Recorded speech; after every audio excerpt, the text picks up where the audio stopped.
I pull into the curved shell driveway of my beach house, tires crunching over the familiar surface, and immediately sense something is wrong. Four unfamiliar cars crowd the space where normally there's just room for my sensible Subaru. My stomach tightens as I park awkwardly behind them. This is supposed to be my quiet Friday afternoon retreat. I've been looking forward to it all week while processing mortgage applications at Coastal Florida Bank. The thought of my porch swing, paperback novel, and the sound of distant waves has kept me sane. I step out into the salty air and hear voices, too many voices coming from my backyard. The gate stands open, and through it I glimpse what appears to be a wedding arch. My pace quickens as I round the corner of the house. The sight that greets me freezes me in place. My carefully tended lawn has been transformed into what can only be described as a wedding venue. White folding chairs form neat rows on either side of a central aisle. A massive tent dominates the far corner, and strangers bustle about placing floral arrangements and hanging strings of lights from my porch railings. And there, in the center of it all, stands my sister Serena, clipboard in hand, directing a man with a ladder toward my grandmother's oak tree. The twinkle lights need to curve through those branches, she instructs, her voice carrying that special tone of authority she's perfected since childhood. Thomas and I want that magical feeling when we have our first dance. I remain rooted in place, watching unnoticed as Serena shifts her attention to a woman arranging white roses. Those centerpieces need to be higher, we want drama. And check if the caterer called back about the seafood option. My mind spins. Caterer? First dance? Thomas is Serena's boyfriend of 8 months, but I hadn't heard anything about an engagement, let alone a wedding at my house. Finally, my paralysis breaks. I step forward, the garden stones cool beneath my feet. Serena's eyes meet mine, and for just a second, I catch a flicker of something guilt, concern, before her face blossoms into a brilliant smile. Rain, perfect timing, she calls, waving me over as if I'm just another wedding vendor. We need your input on the seating chart. I struggle to find my voice. What's going on here? Serena's smile doesn't falter. Oh, didn't Mom tell you? We're finalizing the wedding details. The ceremony's next Saturday. You're just in time to help with the place settings. My gaze sweeps over my transformed property, my sacred weekend retreat that I worked double shifts for 5 years to afford, the down payment representing countless declined dinner invitations and budget lunches. You're having your wedding? Here? At my house? The words come out strained. A woman in a sleek blazer approaches, hand extended. You must be the generous sister I've heard so much about. I'm Vanessa, the wedding planner. The venue is absolutely perfect for what Serena and Thomas envisioned. I shake her hand automatically while processing her words. Generous sister? Venue? My eyes land on a table covered with elegant cream-colored envelopes. I pick one up, sliding out the embossed invitation inside. The words blur before refocusing. Joyfully invite you to celebrate their marriage. At the Bennett Beach House. 19 Pelican Way, Sandpiper Beach, Florida. The memory surfaces unbidden. Standing in this very yard 5 years ago, key in hand, trembling with pride as the realtor congratulated me on my purchase. The months of saving, the overtime hours, the promotion I earned through sheer determination, all culminating in this moment of achievement, my very own piece of paradise. My mother's voice had cut through my joy. Such a waste for just one person, don't you think? The family could have pooled resources for something we could all use. And Serena, champagne already in hand. This is perfect for family gatherings. I can't wait to bring my friends down for beach weekends. I'd smiled tightly, already feeling my ownership slipping away, despite my name alone on the deed. Since then, it's been a steady erosion. Parents bringing dinner guests without warning. Serena borrowing the place for weekend getaways. The extra key I'd given Mom for emergencies somehow multiplying. Family members coming and going as they pleased. The messes I'd clean up, the belongings rearranged, the casual disregard for my space. My gentle reminders met with the same response. We're family, no need for formalities. Vanessa's voice pulls me back. Serena mentioned you were thrilled to host. We've been working on the details for months. Months. They've been planning this for months without asking me. Something shifts inside me. A lifetime of being the responsible one, the reasonable one, the one who makes sacrifices for family harmony, and this is how they repay me. For a moment, I imagine myself exploding, tearing down decorations, demanding everyone leave. Instead, I feel an eerie calm descend. Excuse me, I say quietly, turning toward my car. Rain? Serena calls after me. Where are you going? We need your help with the seating chart. I keep walking, keys clutched tightly in my hand. Rain, her voice rises. Don't be difficult. We have family obligations. The word echoes as I slide into my driver's seat. Obligations. Always my obligations to them, never theirs to me. As I pull away, I catch Serena's frustrated expression in my rearview mirror. For the first time in years, I don't feel the familiar weight of guilt. Instead, I feel something new taking its place. Determination. I drive aimlessly for nearly an hour before returning to my apartment, fingers still white-knuckled around the steering wheel. The unexpected invasion of my beach sanctuary plays on repeat in my mind like a horror film I can't shut off. Inside my apartment, I drop my purse on the kitchen counter and collapse onto the sofa. My phone buzzes incessantly, 3 missed calls from Serena, 2 from Mom, and a text from Dad that simply reads, "Call your mother." Instead, I open my laptop and type Serena Bennett wedding into the search bar. My stomach lurches as results flood the screen. Serena's Pinterest board appears first. Beach house dream wedding created 8 months ago. 8 months of planning, without a single conversation with me. I click through to her Instagram. A post from 3 weeks ago shows her and Thomas toasting champagne on my porch. The caption reads, "Final venue walkthrough at my amazing sister's beach house. Can't wait for our 150 guests to experience this paradise. 3-day celebration. Generous sister. Blessed bride." Comments from relatives pile beneath. So wonderful of Rain to donate her beautiful home. So, that's what family is for. What a selfless sister you have. My temples throb. Donate? I never donated anything. A notification pops up, a private message from Thomas, Serena's fiancé. "Rain, I'm sorry about all this. I told Serena we should ask you properly. This wasn't my idea." I stare at the message, unsure how to respond. My phone buzzes again. "Mom? Hello?" I answer, my voice tight. "There you are. What on earth were you thinking driving off like that?" Serena is beside herself. "The wedding planner needs your input on several things, and..." "Mom," I interrupt. "Did you know about this? That Serena was planning her entire wedding at my house without asking me?" A pause. "Well, of course I knew. We all did. It's not like you use that place much anyway." I scroll through old text messages between my parents while she speaks. One from Mom to Dad jumps out. "Rain won't mind about the wedding. She never uses the house anyway. Serena needs this." Dad's response, "Should we at least mention it to Rain?" "Mom, better not. She might overthink it. You know how she gets. Serena says it's easier to ask forgiveness than permission." The timestamp shows this exchange happened 4 months ago. "Are you even listening?" Mom's voice cuts through my thoughts. "I have to go," I say, and hang up. For the next hour, I dig deeper. A family group chat I was never added to contains dozens of messages coordinating wedding details at Rain's place. Cousins discussing carpooling. Aunts debating whether to bring extra chairs. Everyone assuming I've happily offered my home. I pull my property deed from my filing cabinet, smoothing the paper with trembling hands. Rain Elizabeth Bennett, the sole name listed as owner. The mortgage statements show payments from my account alone. Every utility bill, insurance payment, and maintenance cost has come from my savings. The realization strikes with startling clarity. This isn't about a house anymore. This is about respect. I search Trespassing Laws Florida and unauthorized use of private property. I calculate utility costs for 150 guests over 3 days, potential property damage, liability issues if someone is injured. The numbers climb alarmingly. My phone rings. Marlene, my best friend since college. "Your sister's wedding?" she says when I answer. "I just got an invitation to your beach house. Since when are you hosting a wedding?"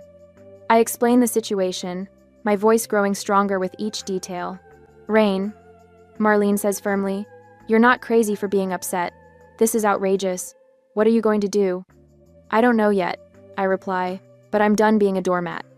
The next day at work, my coworker James notices my distraction. "Family drama." I explain briefly during our lunch break. He nods knowingly. "Let me guess they've crossed a boundary and expect you to just accept it?"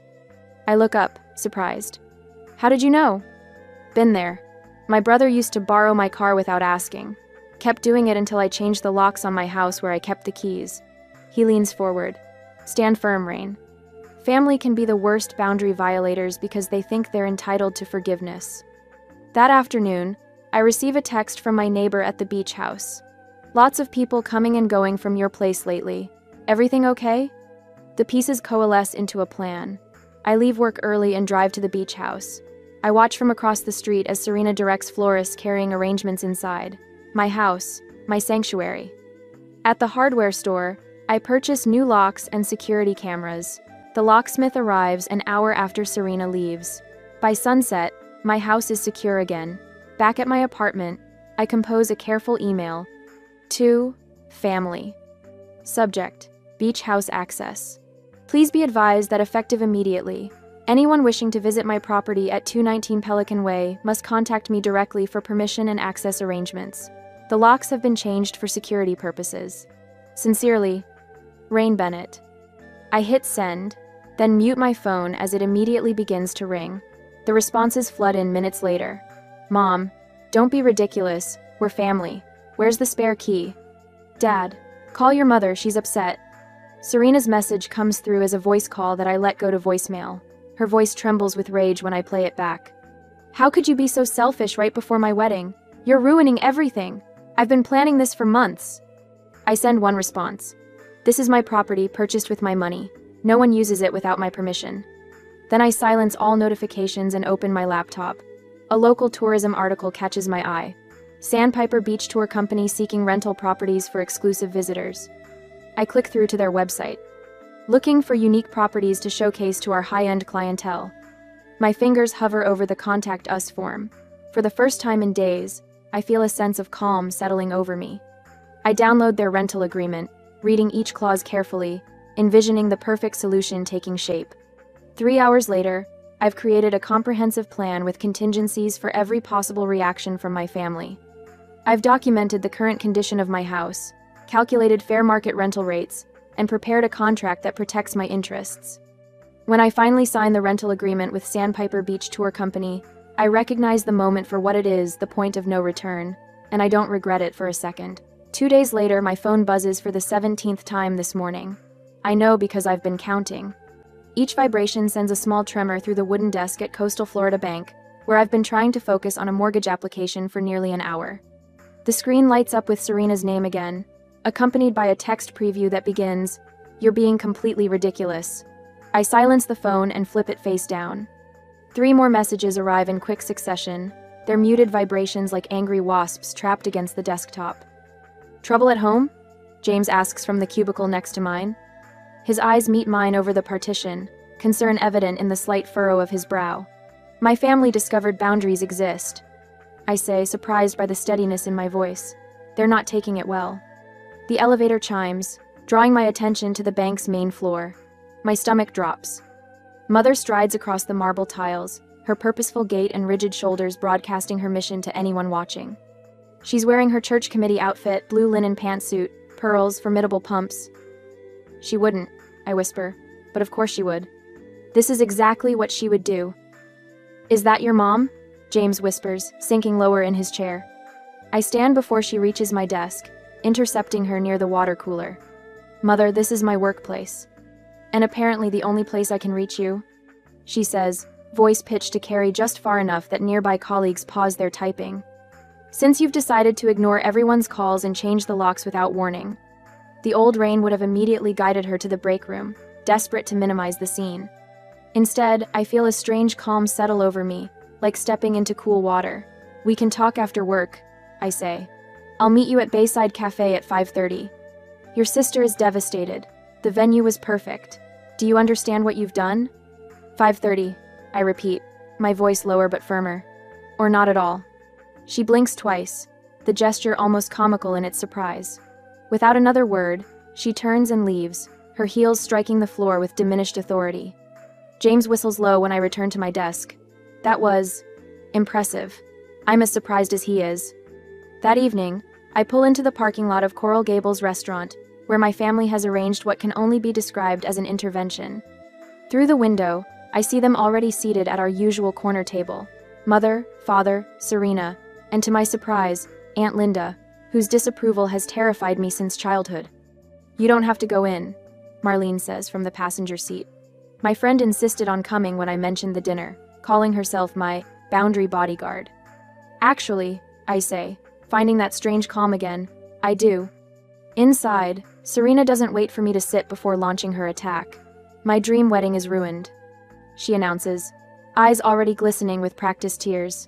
The alternative venue is half the size and nowhere near the beach.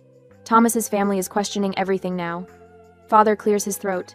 Pumpkin, we understand you were, and surprised by the arrangements, but surely we can work something out. After everything we've done for you, Mother adds, her voice trembling with restrained emotion. I changed my entire career to give you girls opportunities. I drove you to piano lessons for 8 years. Piano lessons I begged to quit after 3 months, I say quietly.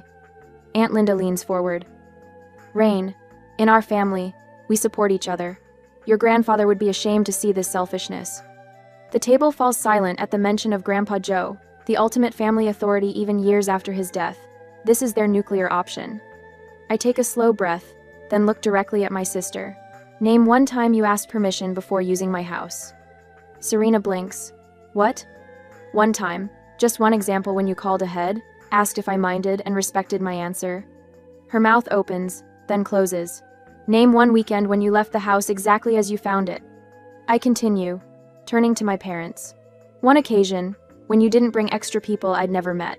One visit when you actually treated it as my property rather than the family vacation home. The silence stretches. You can't, I say, my voice still quiet but carrying a new weight, because it never happened. Mother recovers first. This vindictive behavior is... Actually, Marlene interjects, setting her phone on the table.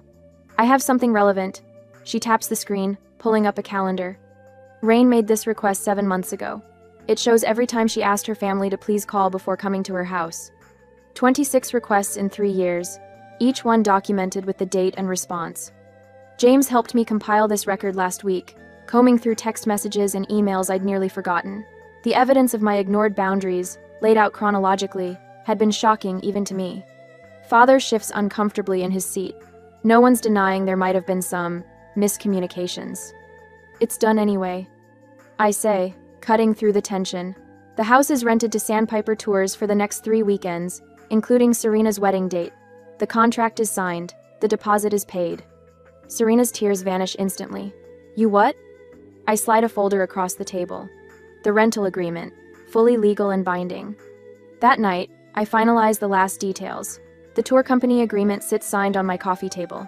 My lawyer's letter confirming my exclusive property rights is ready to be sent if needed.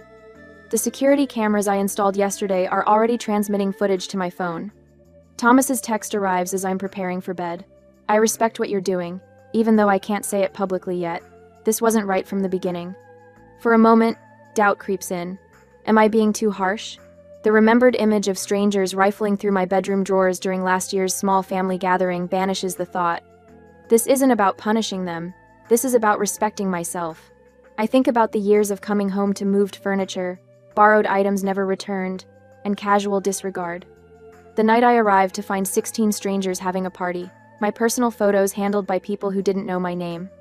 The constant assumption that what's mine is everyone's exclusively, but what's theirs remains exclusively theirs. The weight I've carried for years begins to lift. For the first time since buying the beach house, I feel like its true owner.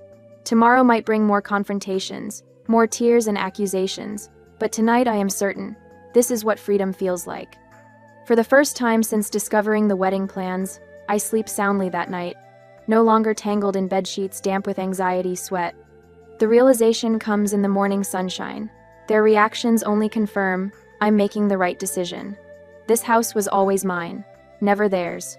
The day before the wedding, even though I said no at that dinner, I watched through binoculars from my parked car across the street as my family transforms my beach house into Wedding Central. The scene unfolds exactly as I anticipated. Serena stands in the center of my backyard, clipboard in hand, directing traffic like a seasoned film director. The arch needs to be centered perfectly with the ocean view. She calls to 2 men struggling with a white wooden structure. And those chairs should form a gentle curve, not straight rows. This isn't a high school graduation. Ahem. My mother kneels by the garden beds, arranging white roses and baby's breath in stone planters. She seems to be talking to the flowers as she works, probably telling them stories about her own wedding 35 years ago. Dad follows behind a caterer, nodding at everything the man says while occasionally checking his watch. I check mine too. 3, 2, 1. Right on schedule, a white van with coastal Florida tours, emblazoned on the side, pulls into my driveway. 2 more vehicles follow, parking behind it. 7 uniformed employees exit the vehicles, clipboards and equipment in hand. Through my binoculars, I can see the exact moment confusion ripples across my family's faces. The tour manager, a tall woman with silver hair pulled into a professional bun, approaches Serena with an outstretched hand. Even from this distance, I can read the body language. Serena's spine stiffens. Her head tilts in that particular way it does when something isn't going according to her plan. I start my car but don't drive closer. Not yet. My phone buzzes with a text from the tour manager. We've made contact. Contract presented as instructed. I imagine the scene. The manager showing Serena the legally binding document with my signature dated 3 weeks ago. The reservation for a corporate retreat starting tomorrow morning, with setup scheduled for this afternoon. Exclusive use of the property for the entire weekend. My phone erupts with calls. Mom, Dad, Mom again, Serena. I let them all go to voicemail. This moment has been carefully choreographed, and I won't disrupt it by engaging too early. Through my binoculars, I watch as 3 cars pull into the already crowded driveway. Early wedding guests, no doubt. Dad rushes to intercept them, hands waving in what appears to be an explanation. One woman puts her hands to her face in shock. When Serena finally calls for the 6th time, I answer. What did you do? Her voice crackles with barely contained fury. Hello to you too. I reply, my voice remarkably steady. There are people here saying they have a contract. For a tour group. Tomorrow. At your house. My wedding is tomorrow. I correct her gently. My house, not your wedding venue. This is your house, she shrieks. You can tell these people to leave. You never asked me, Serena. The words flow easily, rehearsed in my mind for days. I bought this house with my money. I maintain it with my money, and I rented it out as I wished. You knew about the wedding. Everyone knew. Everyone assumed. No one asked. I keep my tone even. This is what happens when you assume rather than ask for permission. You have to fix this. Panic edges into her voice. Call them off. The house is not available. Not tomorrow. Not for the weekend. I end the call and watch the chaos unfold. Mom frantically working her phone, probably calling every venue in a 50-mile radius. Dad shepherding confused guests back to their cars. Serena in animated conversation with the wedding planner, her arms gesturing wildly. An hour later, my phone pings with notifications. Social media updates from relatives are shifting from excitement about the beautiful beach wedding to confusion about venue complications. A cousin posts, anyone know what happened to the generous sister's offer? 20 minutes later, Thomas calls. His voice sounds different, measured, respectful. Rain, I want you to know I always felt uncomfortable about using your house without formally asking. Thank you for saying that, Thomas. My parents have agreed to host in their backyard. It won't be the beach, but with some quick rearranging, we can make it work. He pauses. I understand why you did this. After we hang up, I receive the first unexpected text from my aunt, Gloria. Always thought it strange they'd use your house without asking. Standing your ground takes courage. The tour company staff continues setting up their equipment. Beach chairs in neat rows facing the water. Informational placards about local marine life. A registration table on the front porch.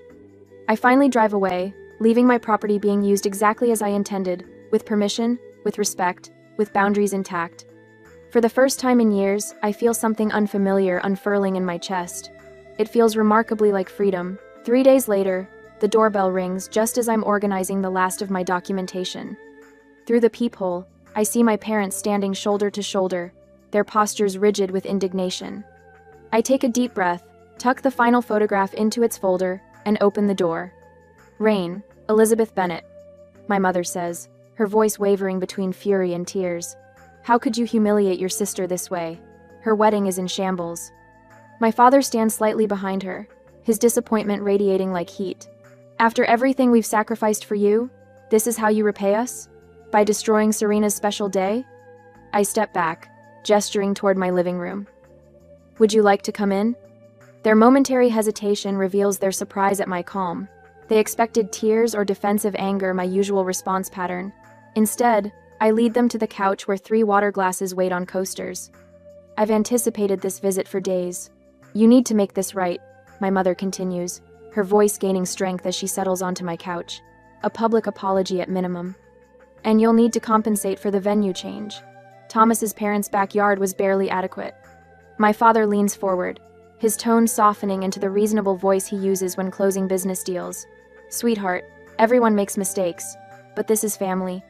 If you don't make amends, I'm afraid you'll find yourself cut off from. I've prepared something I'd like you to see, I interrupt, sliding a thick blue folder across the coffee table. My mother glances at it without touching it. What's this supposed to be? Documentation, I answer, opening it myself. 5 years of boundary violations at my beach house. I've organized it chronologically. F now. Their expressions shift from righteous anger to wary confusion as I begin laying out photographs. Wine stains on my grandmother's quilt after an unauthorized small gathering that left 17 empty bottles. Cigarette burns on the deck furniture from my cousin's friends. Muddy footprints across my white bedroom carpet from someone's dog. I've been silent for too long, I say, my voice steady despite the pounding in my chest. Every time I asked for respect, you dismissed me. Every boundary I set, you crossed. Every boundary I set. My father shifts uncomfortably. That's just normal wear and tear. This isn't normal, I counter, pulling out a stack of receipts. These are the repair costs. Notice the signatures? All mine. I've never asked for a dime from any of you. My mother's face flushes. We're family. We shouldn't need formal invitations or... Family respects each other, I say, cutting her off with a gentleness that surprises even me. The house is mine. My name is on the deed. My money paid for it. I slide forward the property documentation, the mortgage statement, the insurance policy, all bearing only my name. You had no right to, my father begins. I had every right, I reply, tapping my finger on the deed, just as I had every right to rent it to the tour company. Their eyes widen as I pull out my phone and scroll to the security camera footage from 3 months ago. My mother leading 6 strangers through my bedroom, opening drawers, showing off our family beach house. This is private property, not a family timeshare, I say. And this, I place Serena's wedding invitation on top of the pile, was planned without my knowledge or consent. My mother's hands tremble slightly as she picks up the invitation. For the first time, I see uncertainty in her eyes. If you want any relationship with me going forward, these are my terms. I pull out a single sheet of paper. No one visits without explicit permission. I require advance notice and confirmation. All copies of my keys must be returned immediately. My father's face darkens. You can't dictate. I can and I am, I say, meeting his gaze. These aren't requests, they're requirements. The silence stretches between us. My mother stares at the evidence spread across the table, the physical manifestation of years of disregard. I never saw it from your perspective, she finally whispers, something genuine breaking through her defensive shell. My father rubs his face, suddenly looking older. We didn't think. It wasn't our intention to. Intent doesn't erase impact, I say, gathering the documents back into the folder. I love you both, but I won't compromise on this anymore. The power shift is palpable in the room. Their manipulation tactics, the tears, the guilt, the threats of exclusion lie useless between us like spent ammunition. My father reaches into his pocket and places a key on the table. My mother hesitates before adding hers beside it. Serena has one too, my mother admits. I nod. I'll get it from her. She won't take this well, my father warns. That's not my responsibility, I reply. As they prepare to leave, my mother pauses at the door. Will you come to Sunday dinner next week? I meet her eyes steadily. I'll let you know by Thursday if I'm available. Something passes between us, a new understanding. She nods once, accepting this small but significant shift in our dynamics. After they leave, I stand in my quiet apartment, my heart racing, not with anxiety but with a strange, unfamiliar lightness. For the first time in years, I feel the weight of their expectations lifting from my shoulders. I pick up the keys they left behind, symbols of a boundary finally respected, and place them in my desk drawer. The battle isn't over. Serena will be harder to convince than my parents, but for now, in this moment, I've reclaimed something essential. My house, my boundaries, my life. The morning sunlight spills across my deck as I settle into my porch swing, coffee mug warming my hands. 6 months have passed since the wedding debacle, and my beach house feels truly mine for the first time. No unexpected visitors, no rearranged furniture, no apologetic texts about borrowing the place for the weekend. I run my fingers along the new cushions I chose last month, soft teal fabric that reminds me of the ocean at midday. The bookshelves I installed now hold my favorite novels instead of Serena's forgotten magazines. Wind chimes tinkle softly from the corner of the porch, a sound that has become synonymous with peace. This is what home should feel like, I whisper to myself, watching a pair of sandpipers dance along the shoreline. My phone buzzes with a text from James at work. Congrats again on the promotion. Bank's lucky to have you in charge of the commercial loan division. The promotion came after I pitched my own restructuring plan, instead of letting the VP take credit for my ideas. Something shifted inside me that day in the conference room when I said, "Actually, I developed this strategy and would like to present it myself." The confidence from standing up to my family spilled into every aspect of my life. Last Saturday, I had dinner with Mom and Dad for the first time in months. The conversation felt stilted at first, but they respected the boundaries I'd established. Dad asked before helping himself to more water. Mom called yesterday to thank me for coming rather than assuming we'd meet again this weekend. Some relatives still don't understand. Aunt Patricia insists I'm holding a grudge, while Uncle Steve maintains families should have unlimited access to each other's homes. I've accepted that not everyone will adapt to the new normal. Thomas, surprisingly, calls occasionally. After marrying Serena at his parents' garden, which turned out beautifully despite the last-minute change, he seems genuinely invested in building a respectful relationship. Your sister is learning, he told me last week. Slowly, but she's trying. Ender. My doorbell chimes at exactly 11 o'clock. Serena stands on my porch, hands clasped nervously in front of her. Thanks for letting me visit, she says, waiting for me to invite her in. We walk to the kitchen where I've prepared a simple lunch. She notices the family photos I've rearranged on the wall still present, but no longer dominating the space. I like what you've done with the place, she offers, settling into a chair I gesture toward. Our conversation meanders through safe topics until she finally says, I never really thought about how we treated your house before. I just assumed. That it was partly yours? I finish. She nods, examining her sandwich. I'm sorry. The words hang between us, fragile but sincere. At 4 o'clock, in Tino, she glances at her watch and stands. I should go. Thank you for respecting my time, I tell her, walking her to the door. Her smile is tentative but genuine. This was nice. Maybe we could do it again sometime? I'd like that, I reply, surprised to find I mean it. Later, sitting on my deck with Marlene and 2 new friends from my pottery class, I pour wine into mismatched glasses. We laugh as the sun begins its descent, painting the sky in vibrant oranges and pinks. My phone lights up with a text from Serena. Thanks for having me over today. Looking forward to next time with permission, of course. I smile, setting down my phone to rejoin the conversation. The boundaries I've built haven't shrunk my world as I once feared.